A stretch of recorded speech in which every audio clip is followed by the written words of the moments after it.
नमस्कार, मैं आलोक कुमार आपका अपने YouTube चैनल पर स्वागत करता हूं।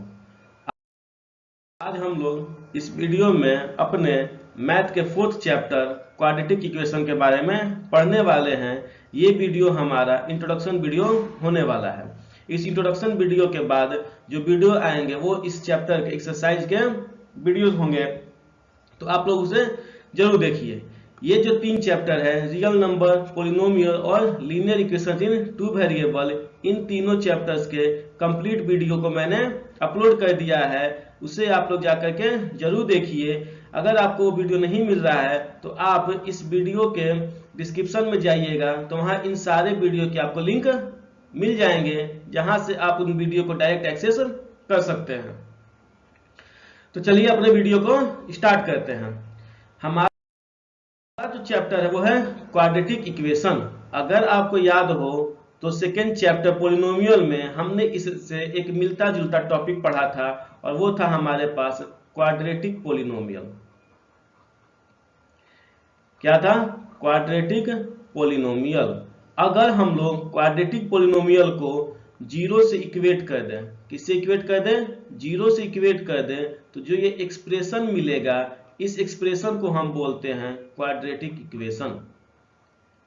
क्वाड्रेटिक इक्वेशन यानी कहना है कि जो कॉन्सेप्ट हम लोग क्वाड्रेटिक पोलिनोमियल चैप्टर में टॉपिक में पढ़े थे, वो सारे कॉन्सेप्ट्स क्वाड्रेटिक इक्वेशन में भी अप्लाई होंगे। क्लियर है यहाँ तक? तो हमने क्या पढ़ा था कि क्वाड्रेटिक इक्वेशन जो है उसका स्टैंडर्ड फॉर्म जो होता है, स्टैंडर्ड फॉर्म जो होता है वो होता है ax square plus bx plus c।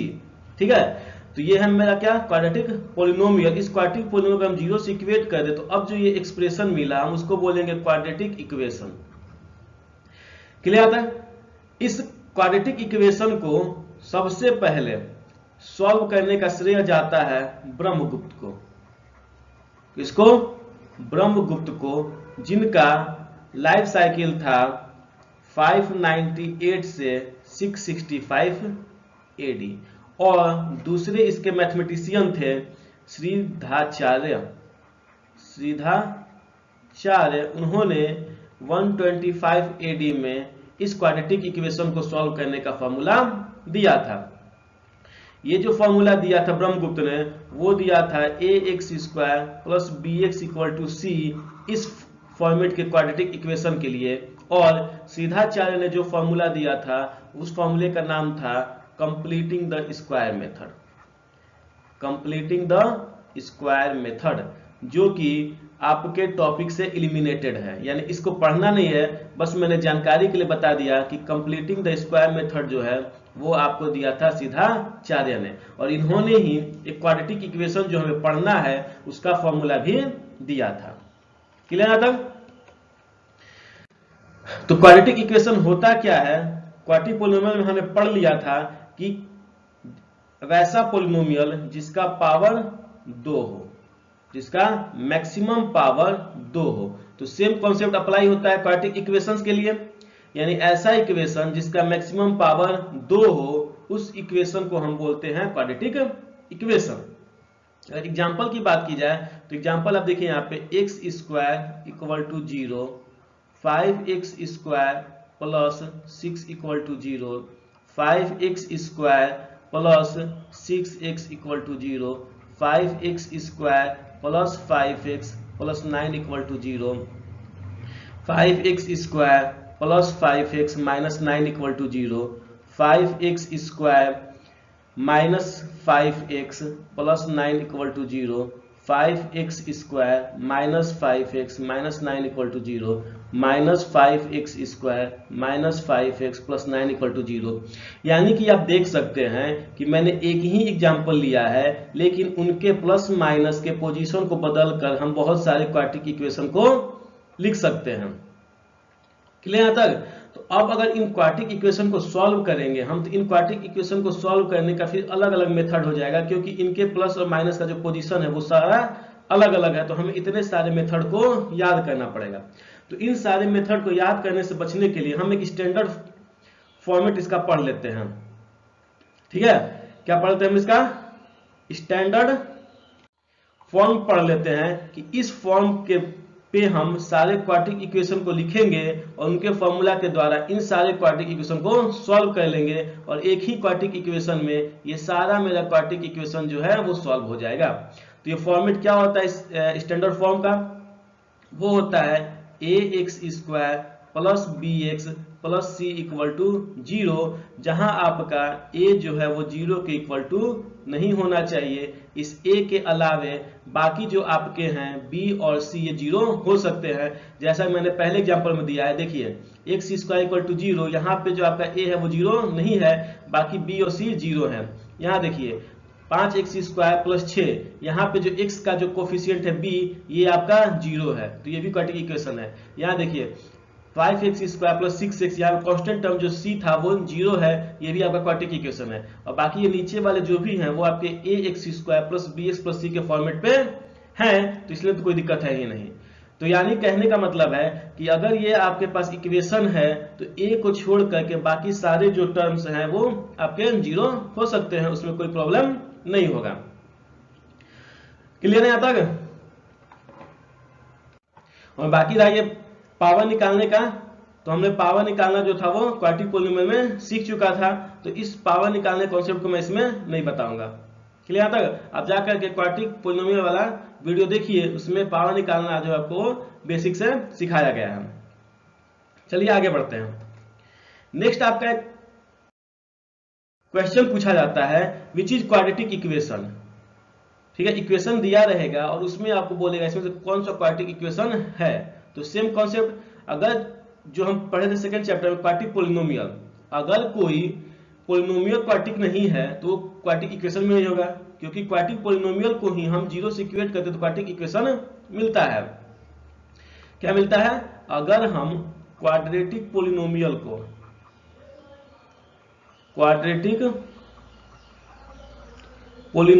अगर 0 से इक्वेट करते हैं तो जो हमें मिलता है वो मिलता है क्वाड्रेटिक इक्वेशन। तो यानी कहने का मतलब है कि अगर कोई भी पॉलिनोमियल जब क्वाड्रेटिक ही नहीं होगा तो क्वाड्रेटिक इक्वेशन कैसे हो जाएगा? तो हमने पढ़ा था कि कौन कौन सा पॉलिनोमियल जो होता है वो क्वाड्रेटिक नहीं होता है। तो पहले तो यही होना चाहिए कि जो मैक्सिमम पावर है वो 2 होना चाहिए, उस इक्वेशन का मैक्सिमम पावर 2 होना चाहिए, ना तो 2 से ज्यादा होना चाहिए और ना ही 2 से कम होना चाहिए, इसमें से हमें कोई भी नहीं चाहिए। यानी मैक्सिमम पावर जो होना चाहिए वो 2 होना चाहिए। क्लियर यहाँ तक? सबसे पहला कॉन्सेप्ट। उसके बाद हमारा जो x का फॉर्मेट है, हमारा जो है वो x का फॉर्मेट है वो रूट में नहीं होना चाहिए। जैसे कहने मतलब है √x नहीं होना चाहिए, √x³ नहीं होना चाहिए, √x4 नहीं, x5 नहीं होना चाहिए, इस टाइप से नहीं होना चाहिए। अच्छा, तो क्या √x² नहीं होना चाहिए? तो ये हो सकता है, क्योंकि हम x² को हम तोड़ेंगे या इसका रूट निकालेंगे तो √x² जो है वो किसके बराबर आ जाएगा? x के बराबर आ जाएगा और इसका रूट जो है वो खत्म हो जाएगा। तो हम √x² जो है वो वैलिड क्वाड्रेटिक इक्वेशन हो सकता है। ठीक है, क्वाड्रेटिक इक्वेशन में ये आ सकता है। तो रूट भी जो वैसा होना चाहिए जिसको हम रूट के बाहर नहीं निकाल सकते हैं, अगर वो मेरे पास इक्वेशंस में है तो ये हमारा क्वाड्रेटिक इक्वेशन नहीं कहलाएगा। जैसे अगर हम एग्जांपल की बात करें तो देखिए ये हो गया जैसे x² plus 5√x plus 6 equal to 0, ये हमारा क्वाड्रेटिक इक्वेशन नहीं है। क्लियर तक? दूसरा देखते हैं। दूसरा जो होता है वो x का पावर आपका फ्रैक्शन में नहीं होना चाहिए। 1/2, x की पावर 3/2, x की पावर 5/9, इस टाइप से हमारा जो क्वाड्रेटिक पॉलिनोमियल है उसमें नहीं होना चाहिए। जैसे एग्जांपल की अगर हम बात करें, हम तो यहाँ एग्जांपल लिख लेते हैं x² प्लस 6x की पावर 7/2 प्लस 9 इक्वल टू 0। तो ये जो क्वाड्रेटिक इक्वेशन है, ये जो इक्वेशन है वो आपका क्वाड्रेटिक नहीं है। नेक्स्ट क्या कहता है? नेक्स्ट कह रहा है कि आपका जो x का पावर है वो निगेटिव में नहीं होना चाहिए।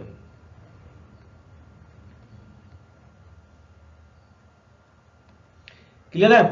तो ये भी आपका जो होगा वो पॉलिनोमियल नहीं कहलाएगा। पॉलिनोमियल नहीं कहलाएगा तो ये इक्वेशन भी नहीं कहलाएगा।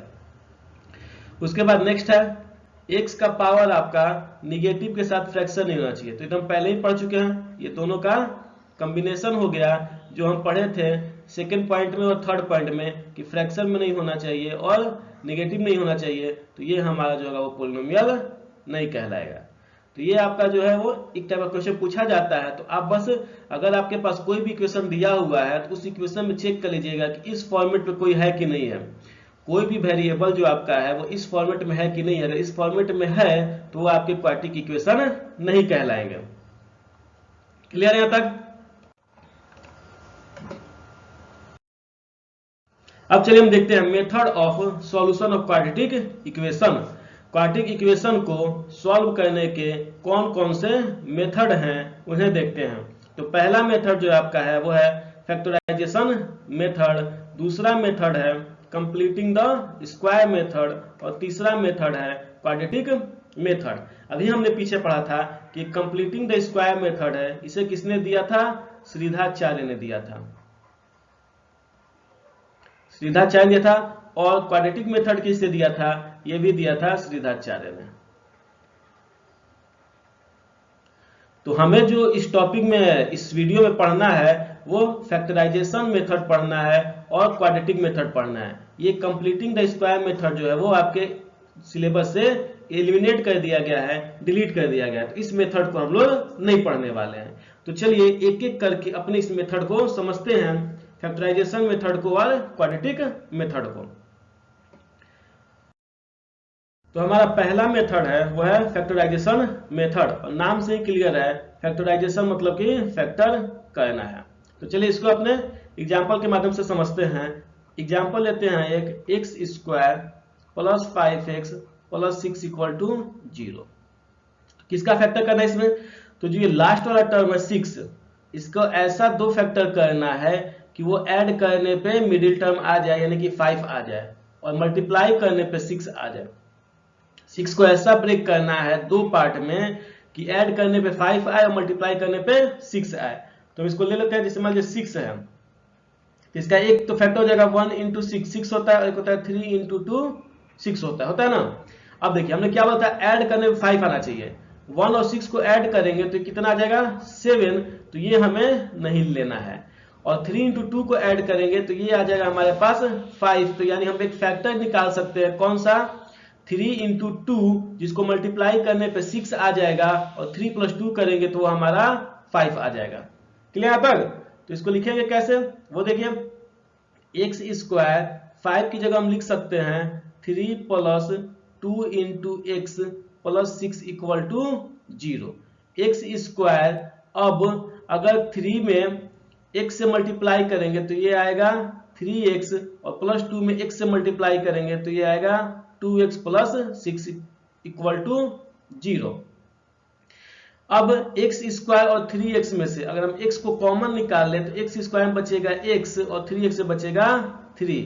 उसी तरह 2x प्लस 6 में से अगर हम 2 को कॉमन निकाल ले तो यहाँ बचेगा x प्लस 3 इक्वल टू 0। अब इन दोनों टर्म में से x इंटू एक्स प्लस 3 और 2 इंटू एक्स प्लस 3 में से मैच कर रहा है क्या? x plus 3। यहाँ से x प्लस 3 कॉमन निकाल लें तो x इंटू एक्स प्लस 3 में से जब x प्लस 3 कॉमन निकल जाएगा तो यहाँ बचेगा x, और 2 इंटू एक्स प्लस 3 में से x प्लस 3 कॉमन निकल जाएगा तो यहाँ बचेगा 2। तो यानी कि मेरे पास फैक्टर आ गया x plus 3 into x plus 2 equal to 0।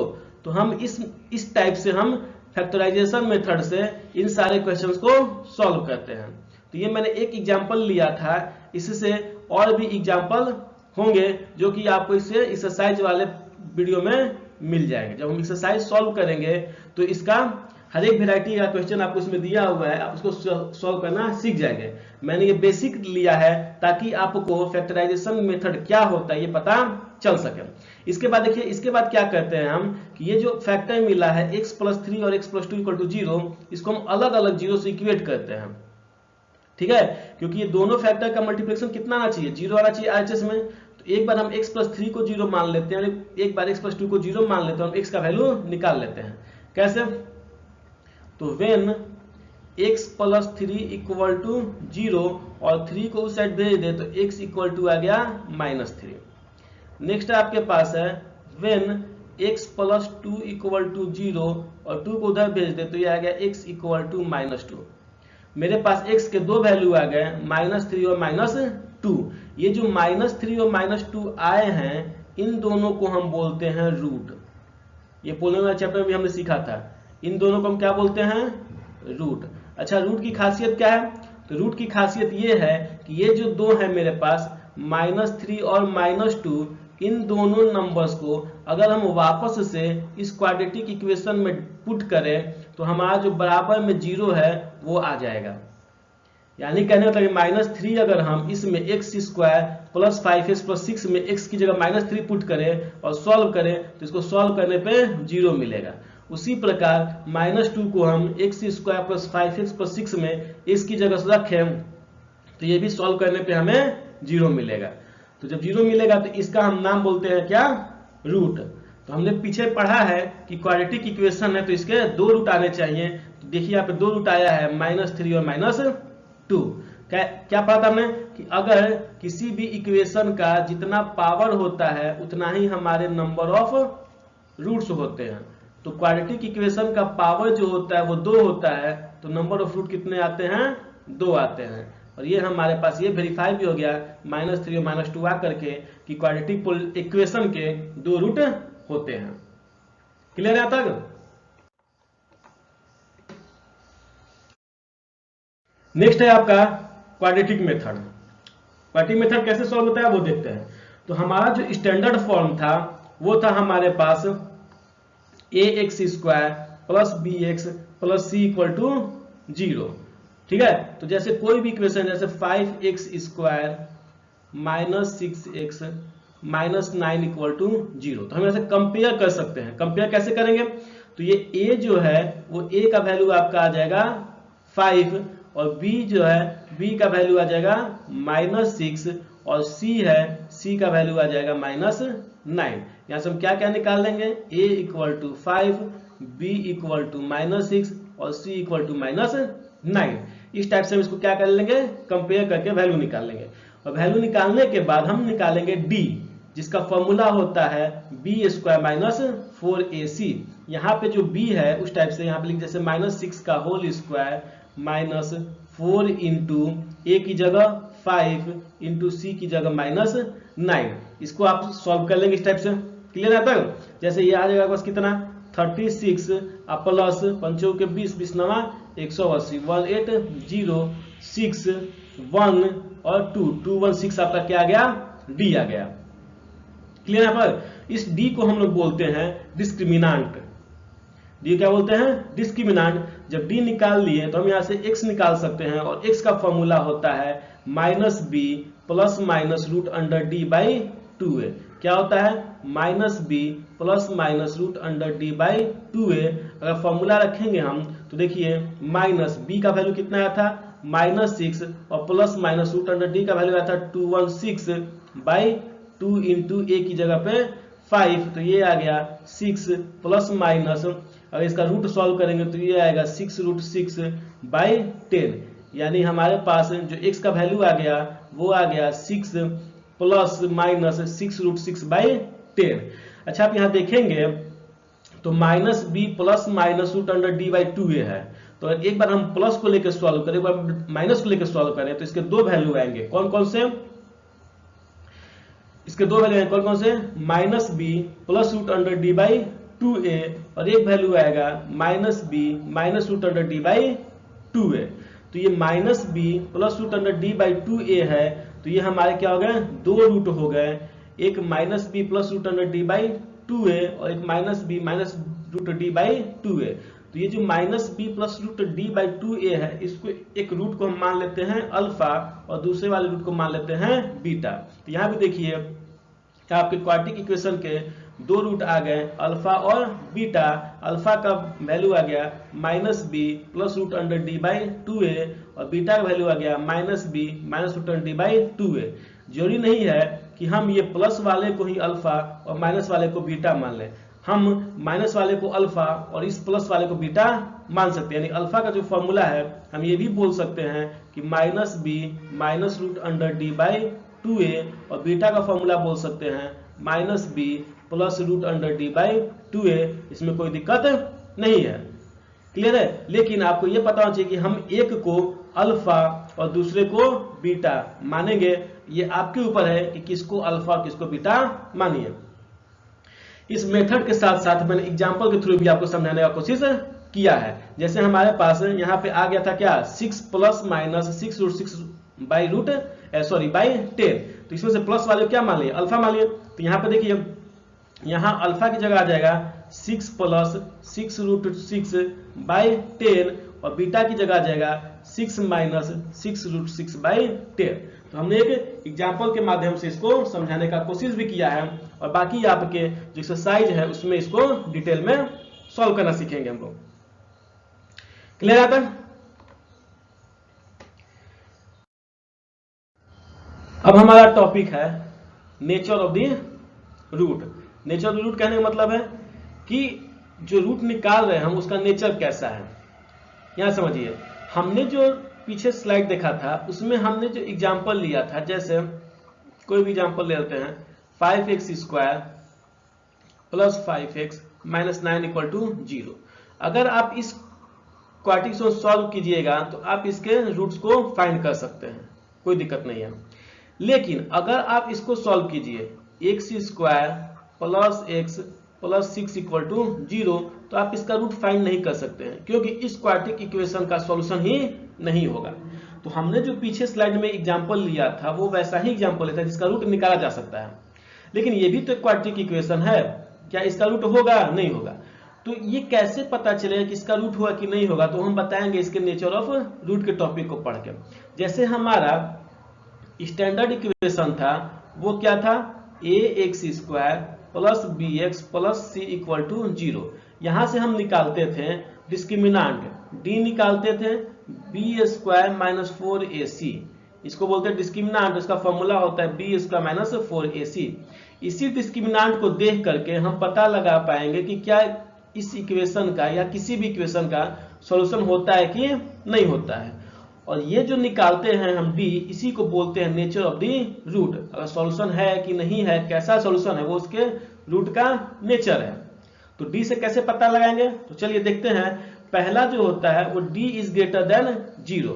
अगर आपका डी ग्रेटर देन 0 आता है, जैसे ये तो आप समझते ही होंगे, यानी 0 से बड़ा 16 आ गया, 20 आ गया, 1000 आ गया, यानी कि पॉजिटिव में 0 से अगर बड़ा कोई भी नंबर आता है तो उस इक्वेशन का 2 रूट होगा और दोनों डिस्टिंक्ट रूट होगा, डिस्टिंक्ट एंड रियल रूट। ठीक है, डिस्टिंक्ट मतलब अलग अलग। जैसे मैंने पिछले स्लाइड में आप देखिएगा, एक का आंसर आया था -3 और एक का आंसर आया था -2। तो ये देखिए इसके 2 रूट हैं, दोनों रियल हैं और दोनों डिस्टिंक्ट हैं। डिस्टिंक्ट मतलब अलग अलग, -3 और -2। क्लियर है। तो डी जब बड़ा होगा 0 से तो 2 रूट आएंगे और दोनों डिस्टिंक्ट रूट आएंगे, अलग अलग आएंगे। दूसरा बोलता है डी इज इक्वल टू 0। अगर डी हमारा 0 से बराबर है तो 2 रूट तो आएंगे लेकिन दोनों इक्वल रूट आएंगे। जैसे हम इसके एग्जांपल की बात करें तो ये हो जाएगा 4x स्क्वायर प्लस 12x और प्लस 9 इक्वल टू 0। तो ये हो गया। ठीक है, अगर इसको आप सॉल्व कीजिएगा तो आपके 2 रूट आएंगे और दोनों जाएंगे इक्वल आएंगे। तो एक आएगा x इक्वल टू -3 और ये आएगा x इक्वल टू, एक सेकेंड, ये आएगा बस x इक्वल टू -3/2 और जो दूसरा रूट है वो भी आएगा -3/2। ठीक है, तो दूसरा कंडीशन हो गया कि अगर d आपका 0 के बराबर आता है तो 2 इक्वल और रियल रूट आएंगे। तीसरा आता है क्या, if d is less than 0, यानी कि अगर d का वैल्यू निगेटिव आता है, -5, -11, -1001 इस टाइप से आता है, तो उसके नो रियल रूट होंगे, यानी इसका कोई रूट ही नहीं होगा।